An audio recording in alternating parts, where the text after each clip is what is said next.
हमने इन चीजों को कल हमने क्या किया था, पढ़ा था, ठीक है ना। ये क्या था हमारा, हम संबंध से रिलेटेड चीज पढ़ रहे थे, जो हमारा कक्षा 12वीं का पहला ही पाठ है, संबंध एवं फलन। हमने संबंध के बारे में बताया था, ठीक है ना। अगर किसी भी सेट के बारे में अगर संबंध अगर पूछ रहा है तो सबसे पहला हमारा माइंड कहाँ जाना चाहिए कि उनका जो कार्टेशियन प्रोडक्ट होता है, कार्तीय गुणनफल, वह क्या होता है, उपसमुच्चय होता है, तभी वह क्या कहलाएगा, संबंध आर कहलाएगा, ठीक है ना।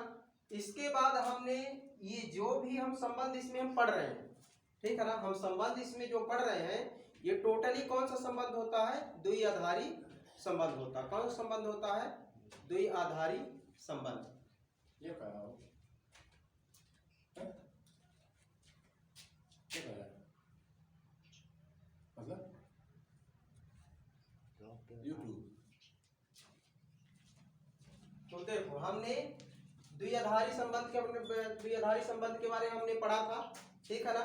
द्विआधारी संबंध जिसमें चाहे एक ही सेट दिया हो, उसके साथ उसका कार्तीय गुणनफल अगर है तभी वह संबंध होगा, और उसी को हम क्या कहते हैं, द्विआधारी संबंध कहते हैं। फिर हम क्या पढ़े थे, द्विआधारी संबंध के विभिन्न प्रकार, ठीक है ना। पहला हमारा प्रकार क्या था, स्वतुल्य संबंध।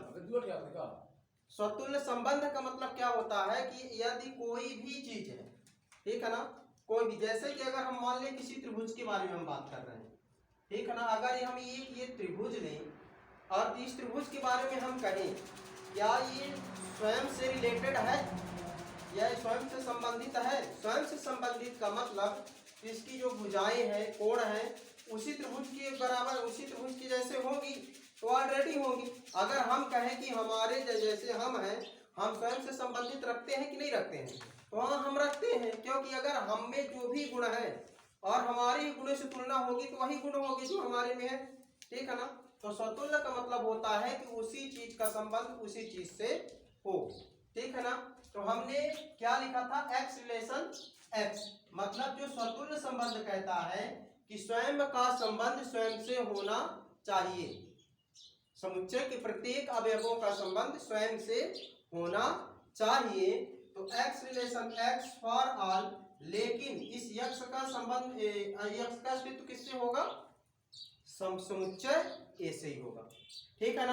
फिर हमने क्या लिखा था, for all x belongs to a, x relation x for all x belongs to a x x, लेकिन इस कार्तीय गुणनफल से जो हमको कार्तीय युग में प्राप्त होता है वह उसका संबंध उसका अस्तित्व किससे होगा, संबंध आर से होगा। किससे होगा, संबंध आर से। समझ में आया, नहीं आया? एक एग्जांपल लेकर देखते हैं। जैसे कि मान लेते हैं कि हमको सेट दिया है, सेट ए इक्वल 1 2 3 1 2 3, और इसमें एक संबंध तुमको दे दे r इक्वल 1 1 1 2 2 2 3 1 3 3, और इस तुमसे पूछे क्या ये संबंध रिफ्लेक्सिव रिलेशन है कि नहीं, स्वतुल्य संबंध है कि नहीं, तो तुम क्या बताओगे, है कि नहीं? नहीं है। 1 रिलेशन 1 नहीं दिख रहा तुम्हें, 2 रिलेशन 2 नहीं दिख रहा है, 3 रिलेशन 3 नहीं दिख रहा है, और जहां ये कंडीशन लागू होती है वहीं क्या होता है, रिफ्लेक्सिव रिलेशन होता है, स्वतुल्य संबंध होता है। मतलब कि कोई भी चीज हो, उस चीज का संबंध उसी से होना चाहिए, ठीक है ना। जैसे हम कहें, जैसे सिद्धार्थ का संबंध सिद्धार्थ से हो सकता है, हाँ हो सकता है बिल्कुल, क्योंकि अलग तो गुण होगी नहीं, उसमें अलग से विशेषताएं तो होगी नहीं, उस वही विशेषता है तो उसका संबंध उसी से होगा, ठीक है ना। ये क्या कहता था, हमारा स्वतुल्य या रिफ्लेक्सिव रिलेशन, ठीक है। अब हम दूसरे के बारे में चर्चा कर लें थोड़ा, फिर इसके बाद हम क्वेश्चन पर जाएंगे। दूसरा क्या कहता है, सममित संबंध सिमेट्रिक रिलेशन। ये कहता है कि यदि किसी चीज का संबंध यदि x रिलेशन y है, x रिलेशन y है और तो एम्प्लाइज y रिलेशन x भी होना चाहिए। यदि संबंध में हमको 1 2 दिख रहा है तो 2 1 भी होना चाहिए, 2 1 भी होना चाहिए। इसको हम बराबर संबंध भी बोल देते हैं। क्या बोल देते हैं? बराबर संबंध भी बोल देते हैं, ठीक है ना। और for all X Y belongs to A, मतलब कि एक्स वाई का संबंध किससे होगा? ए से ही होगा, ठीक है। और फिर जो संक्रमक संबंध की बात आती है, ट्रांजिटिव रिलेशन की बात आती है, तो ट्रांजिटिव रिलेशन क्या कहता है? यदि हम कहें कि x रिलेशन y है और y रिलेशन z है, कहने का मतलब यदि x बराबर y है और y बराबर z है तो हम ये कह सकते हैं ना कि x बराबर z भी होगा। तो यही कहता है कि एम्प्लाइज x रिलेशन क्या होना चाहिए? z होना चाहिए। For all x y z belongs to A, ठीक है। और फिर हमने क्या कहा था? इक्विवेलेंस रिलेशन, तुल्यता संबंध। यदि किसी भी क्वेश्चन में या कोई भी क्वेश्चन इन तीनों कंडीशन को फॉलो करता है, ये जो है ये कंडीशन, इन तीनों कंडीशन को कोई क्वेश्चन फॉलो करता है तो वह तुल्यता संबंध इक्विवेलेंस रिलेशन होगा। और यदि नहीं करता है तो वह इक्विवेलेंस रिलेशन अर्थात तुल्यता संबंध नहीं होगा, ठीक है। अब जैसे हम एक क्वेश्चन पर बात करते हैं,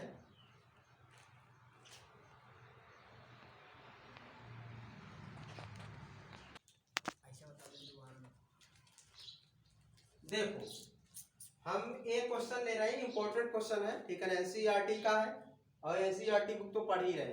देखो क्या कह रहा है, क्या त्रिभुजों के समुच्चय में, एक त्रिभुज का समुच्चय है। सबसे पहले हमको ध्यान देना क्वेश्चन का है क्या रहा, क्या कह रहा है कि क्या त्रिभुजों के समुच्चय में, मतलब जो समुच्चय दिया है किसका दिया है? त्रिभुजों का समुच्चय दिया। किसका दिया है? त्रिभुजों का समुच्चय। सर्वांगसम संबंध, संबंध कैसा है त्रिभुजों में? रिश्ता कैसा है? सर्वांगसम का है। क्या है? सर्वांगसम का। और अब ये पता होना चाहिए कि सर्वांगसम का मतलब क्या होता है?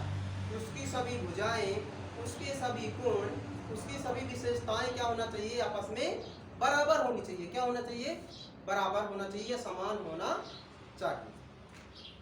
तो अब देखो कह रहा कि क्या तुल्यता संबंध होता है? क्या यह तुल्यता संबंध होगा? स्पष्ट कीजिए। तो देखो हम क्या करते हैं, जब इसको हम सॉल्व करेंगे, हल करेंगे, तो मान लेंगे, माना ए त्रिभुजों का क्या है? त्रिभुजों का समुच्चय। क्या है? समुच्चय। जो कि पहले ही कह रहा क्या? त्रिभुजों के समुच्चय में। तो हम मान लिए कि माना ए त्रिभुजों का समुच्चय। क्या है? ए त्रिभुजों का समुच्चय तथा आर जो है रिलेशन, वह क्या है? सर्वांगसम संबंध। तथा आर सर्वांगसम संबंध। ये चीज हमको दिया है, ठीक है ना, संबंध हमको दिया है। जैसे कि हम कहें कि मान लेते हैं ये रिलेशन, सर्वांगसम का मतलब समझते हो? मतलब कि जो ट्रायंगल है, त्रिभुज है, ट्रायंगल मान लेते हैं T1, सर्वांगसम है T2 के, सर्वांगसम है T3 के, सर्वांगसम है T4 के, सर्वांगसम है T5 के। ये हमको क्या है? रिलेशन दिया, ठीक है ना। ऐसे भी हम कह सकते हैं कि T1 सर्वांगसम T1, ठीक है ना, T2 सर्वांगसम T2, T3 सर्वांगसम T3, T4 सर्वांगसम T4। और ये भी कह सकते हैं कि T1 सर्वांगसम T2, और ये भी कह सकते हैं T1 सर्वांगसम T2 और T2 सर्वांगसम T1 भी कह सकते हैं। कह सकते हैं कि नहीं कह सकते हैं? तो हम ये भी कह सकते हैं कि T1 सर्वांगसम T2, तो T2 सर्वांगसम T3, तो T1 सर्वांग सम क्या होगा, T3 भी होगा कि नहीं होगा। अब हम यहाँ से 3 त्रिभुज लेकर चल रहे हैं, क्या लेकर, 3 त्रिभुज लेकर हम अभी समझा रहे हैं, ठीक है ना, क्वेश्चन अभी आगे नहीं जा रहे हैं। एक त्रिभुज ये हो गया हमारा, एक ट्राइंगल ए, एक ट्राइंगल ए, एक ट्राइंगल ए, ठीक है ना। ये सभी क्या है, सर्वांग सम है एक दूसरे के, क्या है, ये सर्वांग सम, ठीक है। तो अगर हम ये कहें कोई भी त्रिभुज स्वयं के सर्वांग सम होगा कि नहीं होगा, होगा ना, बात समझ में आ रही कि नहीं आ रही। कोई भी त्रिभुज स्वयं का सर्वांग सम होगा कि नहीं होगा, मतलब कि पहली कंडीशन फॉलो हो रही है कि स्वयं का प्रत्येक अवयव का स्वयं से संबंध होना चाहिए, मतलब कि प्रत्येक जो सर्वांग सम त्रिभुज है, प्रत्येक सर्वांग सम त्रिभुज स्वयं का सर्वांग सम होता है। बात समझ में आ गई, आई कि नहीं आई। अब हम पहली कंडीशन पर चले, तो देखो हम लिखेंगे क्या, चूंकि प्रत्येक सर्वांग सम त्रिभुज स्वयं का सर्वांग सम होता है, सर्वांग सम होता है, ठीक है। हम इसको मिटा दें, समझ में आई ये बात कि नहीं आई, आई समझ में।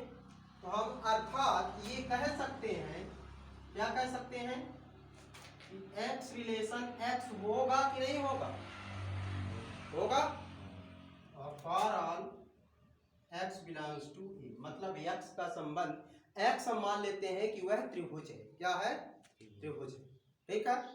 तो x रिलेशन x मतलब प्रत्येक सर्वांग सम त्रिभुज स्वयं का सर्वांग सम होता है, पहली कंडीशन फॉलो हो गई। हम क्या लिखेंगे, अतः दिया गया संबंध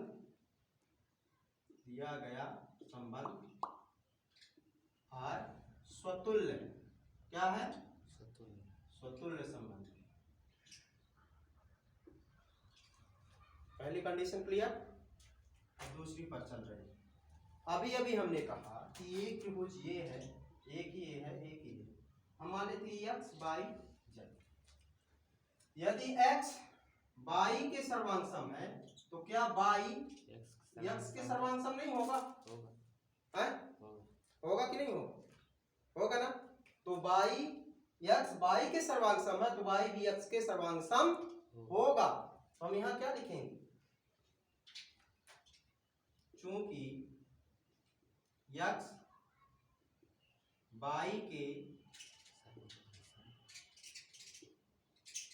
ऐसे नहीं, ऐसे लिख देते हैं, त्रिभुज x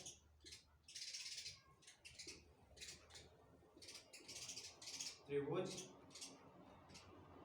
y के सर्वांग सम है,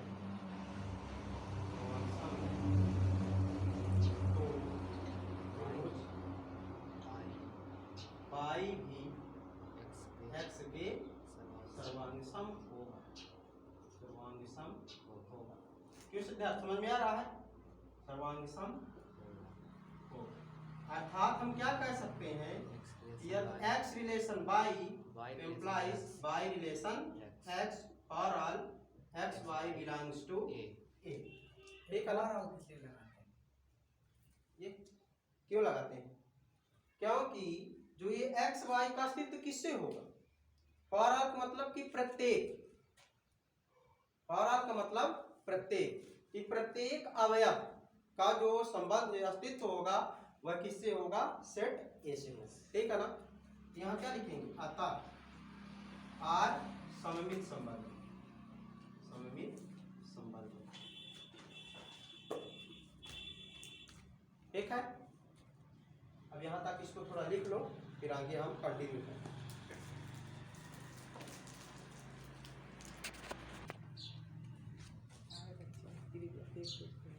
तो ये जो क्वेश्चन है, दो कंडीशनों को क्या किया, फॉलो कर लिया, मतलब हमारा रिफ्लेक्सिव रिलेशन हो गया और सिमेट्रिक रिलेशन हो गया।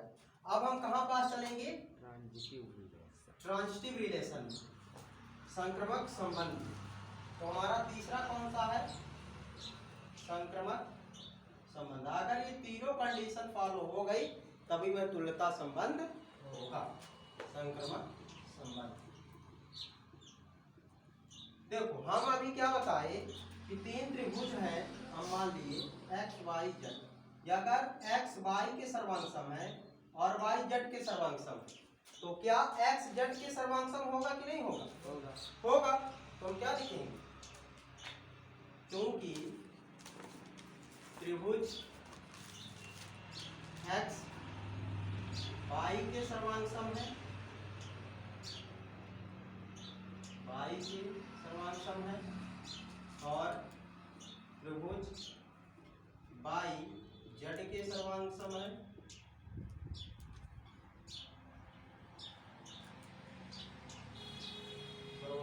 है।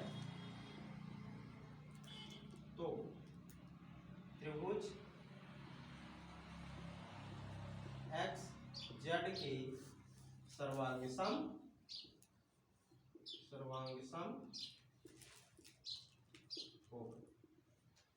होगा कि नहीं होगा? अर्थात हम कहें यदि x रिलेशन बाई है और बाई रिलेशन z, तो एम्प्लाइज x रिलेशन क्या होगा? z होगा। For all x y z belongs to a, अतः R संक्रमक संबंध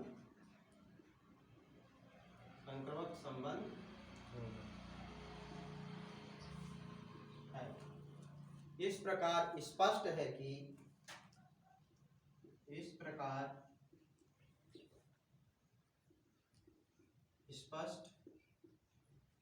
है कि दिया गया संबंध और तुल्यता संबंध होगा। ठीक है ना? ये हो गया कंप्लीट।